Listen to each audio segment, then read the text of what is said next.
धन्यवाद। जय भीम, नमो बुद्धाय साथियों। मैं लॉर्ड बुद्धा फाउंडेशन से Pradeep Verma advocate, high court Lucknow. साथियों, जो है आज मैं आपके बीच बहुजन चिंतन, बहुजन मूवमेंट, दलित राजनीति और वाम सेफ और बसपा के संबंध में जो तमाम सारे सवाल लॉर्ड बुद्धा फाउंडेशन के ऊपर उठाए जा रहे हैं उसको लेकर बात करना चाहता हूँ साथियों। वाम सेफ का लगभग 43 साल का इतिहास है और बहुजन समाज पार्टी की स्थापना 1984 में हुई, जिसको लगभग अभी तक 27 साल बीत चुके हैं। जो है निश्चित रूप से किसी भी राजनीतिक दल या सामाजिक संगठन के कार्यों का मूल्यांकन का जो आधार हो सकता है वो हमारे महापुरुषों का मूवमेंट, उनकी विचारधारा और सामाजिक, राजनीतिक, सांस्कृतिक आधारों पर किया जा सकता है। हमारे महापुरुषों ने पाखंडवाद, अंधविश्वास, कर्मवाद, भाग्यवाद, कल्पना, चमत्कार, इसका विरोध किया और इसको लेकर जो मनुवादियों द्वारा स्थापित पूरी एक वैदिक संस्कृति, सनातन संस्कृति या हिंदुत्व का जोरदार विरोध हमारे सभी महापुरुषों की विचारधारा में मिलता है, जो बुद्ध से लेकर सिद्ध और नाथों के आंदोलन में और उसके बाद कबीर साहब के आंदोलन में, पेरियार के आंदोलन में, फूले के आंदोलन में, साहू जी के मूवमेंट में, बाबा साहब के मूवमेंट में, हर जगह स्पष्ट रूप से परिलक्षित होता है। जो है साथियों, हमारा समाज जिन धार्मिक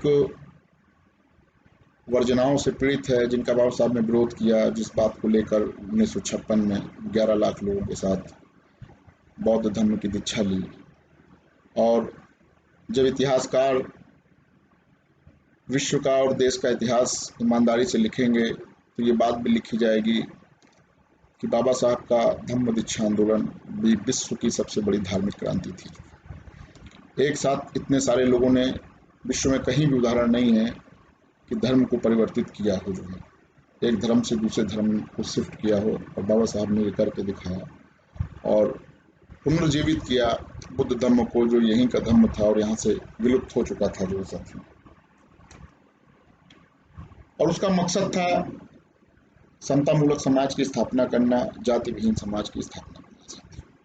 इसको लेकर वाम सेफ और बीएसपी का मूवमेंट प्रारंभ हुआ। जो है साथियों, और बहुजन समाज की विचारधारा को समाज के सामने ले जाया गया। आज हम परीक्षण करते हैं तो ये पाते हैं कि बहुजन समाज पार्टी की दूसरी बार सरकार बनने के बाद कैडर्स की व्यवस्था समाप्त कर दी गई। वहीं दूसरी तरफ बहुजन समाज पार्टी के बनने के बावजूद वाम सेफ द्वारा अपना आंदोलन, महापुरुषों की विचारधारा और कैडर का कार्यक्रम जारी रखा गया। यद्यपि ये अलग बात है कि वाम सेफ कई टुकड़ों में बट गया और आज की स्थिति ये है कि लगभग 12 से 13 वाम सेफ के संगठन काम कर रहे हैं, जिनके अलग अलग नेता हैं और अलग अलग उनकी अपनी आइडियोलॉजी है, उनके अपने अलग अलग दर्शन हैं। हम उसकी बात बाद में करेंगे, पहले हम कसौटी पर नापते हैं। जो है सबसे पहले हम सामाजिक और सांस्कृतिक कसौटी को उठाते हैं। जो बहुजन समाज जिस चीज़ से सबसे ज़्यादा पीड़ित है वो है जो धर्म की जो व्यवस्था, जिसको बाबा साहब ने डायनामाइट लगाकर उड़ाने की बात हिंदुत्व के दर्शन और अपनी तमाम सारी किताबों में की। इसका आधार है रामलीला, दुर्गा पूजा, गणेश चतुर्थी, कांवड़ यात्रा, वैष्णो देवी की यात्रा, कुंभ के मेले और रीजनल लोकल हर 20, 25, 50 किलोमीटर पर, 100 किलोमीटर पर मनुवादियों के कहीं कैला देवी, कहीं चैला देवी, कहीं वैष्णो देवी, तमाम सारी देवियाँ, देवी दर्शन हैं। ओरिजिनल लोकल लेवल पर अलग अलग उनके देवी और देवता हैं। तो हम जब इस कसौटी पे देखते हैं तो हम ये देखते हैं कि किसी भी पंडाल में श्रद्धालुओं की संख्या नहीं कम है। तो एक सवाल बनता है कि जो हमारा सांस्कृतिक आंदोलन चल रहा है 43 साल में, जो हम इस बात को कह रहे हैं कि हम आंदोलन कर रहे हैं और हम महापुरुषों के विचार को पहुंचा रहे हैं, तो अगर महापुरुषों के विचार सभी जाति के लोगों तक पहुंच रहे होते तो आज वाल्मीकियों की, खटीकों की, पासियों की, धोबियों की बस्तियों में ये जागरण क्यों हो रहे होते? इसके लिए कौन जिम्मेदार है? अगर ये जातियां जिम्मेदार हैं, जिन जातियों तक अम्बेडकरवाद या बुद्धिज्म नहीं पहुंच पाया, तो संगठन क्या कर रहे थे? जो तो संगठनों का काम था जो है। तो ये सारे सवाल हैं, बहुत बड़े महत्वपूर्ण सवाल हैं कि ये कोई भी भीड़, न कांवड़ की भीड़ में कमी हुई है, न वैष्णो देवी की भीड़ में कमी हुई है। दूसरा, हमारे संवैधानिक अधिकारों की सुरक्षा का सवाल। कांग्रेस के समय से लगातार देश आज़ाद होने के बाद से कांग्रेस लगभग 55 साल सत्ता में रही और बहुत सुविधाजनक तरीके से आरक्षण को खत्म करने का काम करती है, और भारतीय जनता पार्टी की सरकार आते आते आरक्षण को पूरी तरीके से समाप्त कर दिया गया। उत्तर प्रदेश और अन्य कई राज्यों में प्रमोशन में आरक्षण समाप्त हो गया। न्यायपालिका में आरक्षण लागू किया जाना था, लेकिन वो लागू नहीं करा पाए। इसके अलावा स्कॉलरशिप की और तमाम सारे शेड्यूल कास्ट के लोगों के लिए जो योजनाएं चलाई जाती हैं भारत सरकार और संबंधित राज्य सरकारों के द्वारा, उनको मनवादी मानसिकता के बैठे हुए प्रशासनिक अफसरों द्वारा तोड़ मरोड़ करके जो है उसको निष्प्रभावी कर दिया जा रहा है। इस पर भी कोई आंदोलन नहीं है। उत्तर प्रदेश इसका उदाहरण है। यहाँ जीरो बैलेंस की व्यवस्था समाप्त है पूरी तरीके से जो है इस विषय को, और हमारे बहुत सारे संगठन ये दावा कर रहे हैं कि वो बहुत पुराने संगठन है और बहुजनों का प्रतिनिधित्व करते हैं वो सारे संगठन। तो अगर बहुजनों का प्रतिनिधित्व करते हैं तो वो रोड पर लेकर क्यों नहीं निकल पाए, ये एक सवाल मैं उनके सामने छोड़ रहा हूँ। उन संगठनों के लोगों के सामने, जो संगठनों के लोग दूसरे संगठनों पर आक्षेप लगा रहे हैं या बात कर रहे हैं। तीसरी बात, राजनीतिक सत्ता। बाबा साहब भीमराव अम्बेडकर ने कहा था कि राजनीतिक सत्ता सभी तालों की चाबी होती है।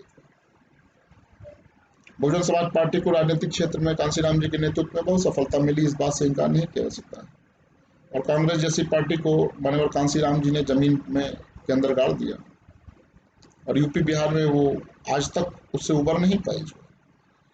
लेकिन पोस्ट कांशीराम का मूवमेंट हम जब देखते हैं, कांशीराम जी के बाद का जो आंदोलन हम देखते हैं बहुजन समाज पार्टी का, तो स्थिति बहुत ही निराशाजनक स्थिति में हम पाते हैं जो है।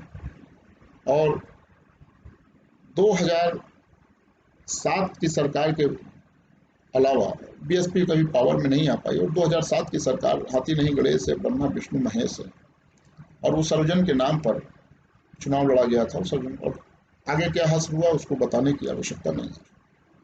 आज की जो स्थिति है, आज की स्थिति में ये कहा जा रहा है कि बसपा सर्वजन की सरकार है, सर्व समाज की सरकार है। तो साथियों, सवाल खड़ा होता है कि अगर आपके जिले में, मोहल्ले में एक बड़ा मॉल खुला हुआ है और उस मॉल में सारे सामान, फल सब्जी भाजी और सारी चीज़ें आपको मिल रही हैं, खरीदारी दैनिक उपयोग की वस्तुएं, कपड़ा लत्ता सारी, तो व्यक्ति अलग अलग दुकानों में क्यों जाएगा? या हमको नॉनवेज खाने का मन है, हम मछली के शौकीन हैं, तो हम आलू की सब्जी खाने क्यों जाएंगे? हमको ऑर्केस्ट्रा के शौकीन है तो हम कैबरे डांस देखने क्यों जाएंगे? तो भाजपा भी सबका साथ सबका विकास की बात कर रही है जो है, और आप सर्व समाज की बात कर रहे हो जो है। कांग्रेस भी सबको साथ को लेकर चलने की बात कर रही है, और बहुजन हिताय बहुजन सुखाय की बात ही नहीं हो रही है। तो फिर आपका वैचारिक आधार तो समाप्त मान लिया जाना चाहिए। जो 27 साल में अगर आपने बहुजन समाज को दिया, तो बहुजन समाज ने भी आपको 4 बार मुख्यमंत्री बनाया, आपको हेलीकॉप्टर दिया, आकाश की ऊंचाइयों तक आपको पहुंचाया, आपको आयरन लेडी का खिताब दिया। क्या ऐसा होता है कि जिस सीजन में आप फसल बोते हैं उसको 4 सीजन तक खाते हैं? ऐसा नहीं होता है। हम डेली नहाते हैं, डेली दैनिक क्रियाएं करते हैं, डेली अपने भोजन की व्यवस्था करते हैं। तो एक मतदाता और एक राजनेता का भी संबंध वही होना चाहिए जो है कि जब राजनेता या राजनीतिक पार्टी, राजनीतिक दल जब तक मतदाताओं के हितों को लेकर चलती है, उनके सामाजिक, राजनीतिक, सांस्कृतिक हितों की बात करती है, तब तक उसको जीवित रखा रहना चाहिए। जब वो उसकी बात ही करना बंद कर दे तो उसको ताकत देने का औचित्य हमारी समझ से परे की बात है। ये मेरे बुद्धिजीवियों साथियों को सोचना चाहिए। ये हमारा उनके लिए मैं ये सवाल छोड़कर जा रहा हूँ। तीसरा, जो जातियों का जो मामला है, जो जातियों का जो मामला, ये बड़ा गंभीर मामला है। जो आरोप लगाए जाते हैं जातियों के ऊपर, इसका भी परीक्षण कर लिया गया कि क्या आरोप ये एक तरफा है या इन आरोप में दूसरे पक्ष को भी सुना जाना चाहिए। अभी मान्यवर अभी मान्यवर कांसीराम मान्यवर बाम से मेश्राम साहब का एक वीडियो मैं देख रहा था। जो है उस वीडियो में ये बात हो रही थी कि हम हमारे मूवमेंट में अति पिछड़ी अति जातियां नहीं जुड़ पाई, और हम जितनी भी रैली मीटिंग्स करते हैं उसमें ज़्यादातर चमार या महार ही इकट्ठे होते हैं। जो तो बाम साहब ने निर्णय लिया कि वो अति पिछड़ी अति दलित जातियों के बीच में काम करने के लिए अलग से एक जागृति महासभा परिवर्तन सभा नाम का संगठन बनाएगा, और वो काम कर रहा है पिछले 2 सालों से। जो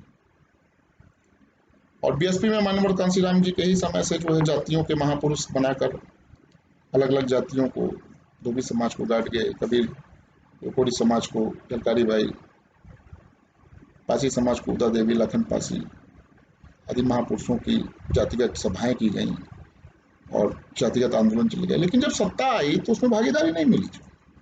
सत्ता आई, भागीदारी नहीं मिली। और उससे भी बड़ी बात है कि जो बहुत बड़ा सवाल एक सामने खड़ा हो रहा है, जो है कि आप स्वयं इस बात को स्वीकार कर रहे हैं कि हम 40 साल में इन जातियों को नहीं जोड़ पाए, तो ये गलती किसकी है? इस गलती की नैतिक जिम्मेदारी, सामाजिक जिम्मेदारी किसकी बनती है? और गलती की नैतिक सामाजिक जिम्मेदारी आपकी बनती है तो उस पर मुखरता से काम होना चाहिए। और अगर कुछ लोग उस दिशा में काम कर रहे हैं तो उनके ऊपर हमले क्यों? क्या आप इस बात को जब स्वयं स्वीकार कर रहे हैं कि हम पूरे बहुजन समाज का प्रतिनिधित्व नहीं कर पाए और हमारी मीटिंग्स में इन जातियों के लोगों के अलावा लोग नहीं इकट्ठे हो पाए, हम उन समाजों तक नहीं पहुंच पाए, और उन समाजों तक पहुंचने के लिए उन समाज की जातियों को ही रूट बनाना पड़ेगा, तो जातियों के सच को आपने स्वीकार किया। जो और एक और घोर आश्चर्य की बात जो कि फूले की चर्चा करते समय बताया जाता है कि वो कुर्मी है, माली जाति के हैं, और साहू जी की चर्चा करते समय बताया जाता है कि वो कुर्मी जात समाज में पैदा हुए। पेरियार साहब की जाति बताई जाती है। जो लगभग सारे महापुरुषों की जातियों पर चर्चा हुई, लेकिन बुद्ध और कबीर की जाति बताने का प्रयास ना बामसेफ ने किया, ना बहुजन समाज पार्टी ने किया। ऐसा क्यों?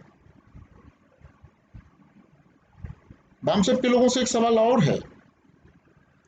बामसेफ जय मूल्यवासी की विचारधारा पर बात करता है और ब्राह्मणों को विदेशी कहता है। मेरे 3 सवाल हैं। सवाल नंबर 1, क्या बाबा साहब के चिंतन में ये चीज कहीं पर है? बाबा साहब ने हु वर्स सुधराज वॉल्यूम 13, जो भारत सरकार का प्रकाशन है, बाबा साहब का वूम वॉल्यूम है, ये किताब इसी मकसद से लिखी कि उसमें सिद्ध किया है कि आर्य अनार्य दोनों यहीं के थे, ब्राह्मण विदेशी नहीं है, आर्य विदेशी नहीं है, सॉरी, ब्राह्मण ने आर्य शब्द इस्तेमाल किया है। और दूसरी चीज, जो दूसरी बड़ी बात है उसमें, कि सारे के सारे शूद्र सूर्यवंशी क्षत्रिय हैं, शूद्र ना कि अछूत, शूद्रों की बात की है बाबा साहब ने उसमें, और अछूतों को उससे अलग रखा है। तो क्या ये बात तर्क की कसौटी पर खरी उतरती है? क्या ये साक्ष्य से प्रमाणित होती है? दूसरी बात, थोड़ी देर के लिए इस बात को मान लिया जाए कि आर्य विदेशी थे, ब्राह्मण विदेशी हैं, तो क्या भारत का संविधान जो बाबा साहब अम्बेडकर ने बनाया और कॉन्स्टिट्यूशनल असेंबली पे जिस पर डिबेट हुई और सिटीजनशिप का अध्याय जो है भारत के संविधान में डाला गया, तो उसके आधार पर क्या ये कह सकते हैं कि आप सत्ता में आएंगे तो आप ब्राह्मणों के या आर्यों के आइडेंटिफाई करके उनके फंडामेंटल राइट सस्पेंड कर देंगे, उनका मताधिकार समाप्त कर देंगे, या इस देश से उनको डंडा मार के बाहर निकाल देंगे? क्या भारत के संविधान के बेसिक स्ट्रक्चर को कोई लोकप्रिय सरकार बदल सकती है? फिर आप बाबा साहब के बनाए हुए संविधान को गाली देते हैं मूल निवासी की बात करके, ब्राह्मण विदेशी है चिल्लाकर। अगर ब्राह्मण विदेशी है तो राजपूत भी विदेशी है। 6वीं शताब्दी के पहले राजपूत जाति का कोई विवरण नहीं मिलता। जो 90% इतिहासकारों ने सपूर्ण जातियों की मिश्रित रक्त की उत्पत्ति राजपूतों को बताया है। जो मुगल भी विदेशी है, मुसलमान विदेशी है, क्रिश्चियन भी विदेशी है, डच, पुर्तगाली, एंग्लो इंडियंस भी विदेशी हैं। तो पिक एंड चूज की पॉलिसी क्यों? अगर विदेशियों के खिलाफ आंदोलन है तो पिक एंड चूज की पॉलिसी। दूसरी बात, अगर इस सिद्धांत को मान लिया जाए तो फिर इस सिद्धांत को झुटलाना पड़ेगा जिस सिद्धांत के आधार पर पूरे विश्व में समानता की स्थापना हुई। विश्व के सभी नागरिक समान हैं, विश्व के जन्म से समान है। और इसके देश इस वाक्य बोध वाक्य के आधार पर दुनिया भर में क्रांतियां हुई और दुनिया भर के इतिहास और संविधान लिखे गए। दुनिया भर में लोकतंत्र की परिकल्पना साकार हुई और संयुक्त राष्ट्र संघ ने यूनिवर्सल स्टेटमेंट के रूप में इसको स्वीकार किया और सभी राज्यों के संविधानों ने इसको दर्जा दिया। तो इस आधार पर तो जो इतना मजबूत और बड़ी डेमोक्रेसी अमेरिका और इस विश्व की महापावर है, वहाँ 10% लोग ही मूल निवासी हैं। तो वहाँ से लोगों को खदेड़ देना चाहिए। वहाँ की इकोनॉमी में 50% इंडियंस हैं। वहाँ काउंट बनते हैं, शेरिफ बनते हैं, सीनेटर बनते हैं। जो है वहाँ यूनिवर्सिटीज़ में प्रोफेसर्स हैं, जो है कॉरपोरेटर्स हैं इंडियंस, जो है वहाँ सेना में इंडियंस हैं, जो है वहाँ एडमिनिस्ट्रेशन में इंडियंस हैं और तमाम विदेशों के, तमाम सारे देशों के लोग हैं। तो इस तर्क के आधार पर तो वो भी विदेशी हो गए, उनको भी भगा देना चाहिए वहाँ से। जो तो ये अमेरिका की पूरी इकोनॉमी ही ध्वस्त हो जाएगी। जो और उस तर्क के आधार पर फिर जो है एक नया विवाद जैसा श्रीलंका में चल रहा है, मंगोलिया में चल रहा है, फिलिस्तीन इजराइल में चल रहा है, इस तरह का एक नया विवाद खड़ा हो जाएगा। क्या ये उचित है? और सबसे बड़ी बात है, जब बाबा साहब ने इस चीज़ को नकारा है तो इस चीज़ को समाज के सामने ये अलोकतांत्रिक, असंवैधानिक बात को एक मुद्दा बनाने की आवश्यकता मेरे औचित्य से परे है। मैं चाहूँगा कि हमारे साथी कमेंट बॉक्स में इस पर चर्चा करें और इस पर अपने विचार जो है तथ्यात्मक बात को रखें कि क्या बाबा साहब की विचारधारा को गाली देना नहीं है मूल निवासी शब्द, जो उस पर जो भी उनका अपना है ये विमर्श है, विमर्श। तो ये सारे सवाल हैं जिनके आधार पर परीक्षण करने का बनता है कि क्या दलित आंदोलन किन्हीं एक या दो संगठनों के इर्द गिर्द ही दलित विमर्श रहेगा, बहुजन आंदोलन रहेगा, बहुजनों का विमर्श।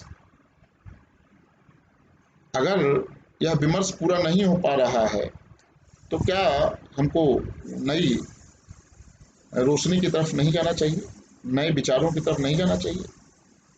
तो धन्यवाद साथियों, इन्हीं सब विचारों के साथ मैं आपके बीच इन्हीं सब सवालों के साथ, और उम्मीद है कि आपके द्वारा इन सवालों पर चर्चा होगी और हमारे साथियों के द्वारा कमेंट बॉक्स में इसका जवाब दिया जाएगा। धन्यवाद। जय भीम, नमो बुद्धाय।